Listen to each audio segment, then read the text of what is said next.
Jom masuk asrama. Lansa Studio Sakti membawakan anda tinjauan eksklusif ke Blok Asrama Puteri yang baru bersama Tuan Pengetua, Encik Ilamaran. Blok Asrama Puteri yang serba baharu ini merupakan binaan bangunan 2 tingkat yang merangkumi aras bawah, aras pertama dan aras kedua. Jom kita teroka apa yang ada di aras bawah. Aras bawah dilengkapi dengan bilik sakit untuk menjaga kebajikan dan kesihatan penghuni. Bilik sakit berperanan sebagai tempat rawatan awal sebelum tindakan lanjut diambil. Aras bawah juga memuatkan bilik operasi warden dan rumah warden bersebelahan dengan blok asrama bagi memastikan keselamatan dan kebajikan pelajar terjaga. Ayo kita naik ke aras pertama. Di aras 1 terdapat sinki terbuka di luar bilik mandi.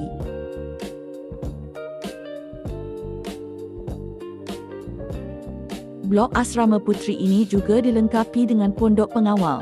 Satu bilik tidur ini dijangka mampu memuatkan 10 katil bujang. Selamat datang ke dimensi baharu kehidupan asrama. Sebalik sahaja pintu dibuka, pandangan anda akan disambut dengan ruang bilik tidur yang cukup luas dan lapang. Melangkah keluar sahaja dari bilik, pandangan anda akan terus disajikan dengan panorama kehijauan hutan yang mendamaikan. Persekitaran yang dikelilingi alam semula jadi ini pastinya membantu pelajar mengurangkan tekanan selepas seharian di kelas. Bukan sekadar mengutamakan estetika dan keselesaan, blok asrama baharu ini turut dilengkapi dengan sistem keselamatan kebakaran yang lengkap iaitu hose bomba. Seterusnya, kita tinjau suasana di aras 2. Dari aras 2, pemandangan seluruh blok asrama baharu ini dapat dilihat dengan lebih jelas. Lihat sahaja pada koridor yang panjang dan luas ini, ia menempatkan deretan bilik tidur yang banyak bagi menampung keperluan pelajar.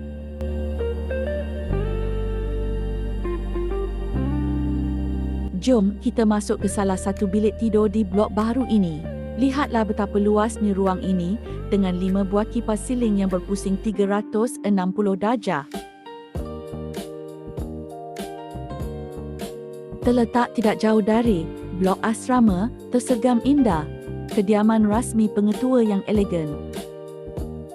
Melontar pandangan lebih jauh keluar jendela, kita disajikan dengan panorama yang cukup lengkap. Kelihatan padang sekolah, kolam ikan dan kediaman rasmi TKM. Terdapat loteng di bahagian atas sekali bangunan. Kawasan ini hanya boleh diakses oleh kaki tangan penyelenggaraan bangunan dan bakal dipagarkan. Setelah meninjau kehebatan fasiliti di aras 2, sekarang kita turun semula ke aras bawah. Perjalanan menuruni tangga ini sekali memperlihatkan betapa kukuh dan modennya binaan blok asrama ini. Dengan pengurusan ruang yang sistematik dari loteng hingga ke lantai bawah, blok ini benar-benar bersedia untuk menerima kehadiran penghuninya. Blok asrama baharu ini secara rasmi akan ditempati mulai pertengahan Jun ini. Kita telah pun sampai semula di aras bawah. Di sinilah kawasan tempat letak kereta warga asrama dan pelawat. Jadi, apa tunggu lagi? Inilah masanya untuk anda sendiri merasai pengalaman tinggal di sebuah kediaman yang serba moden, luas dan selesa. Jom masuk asrama dan jadikan blok baharu ini sebagai rumah kedua kita.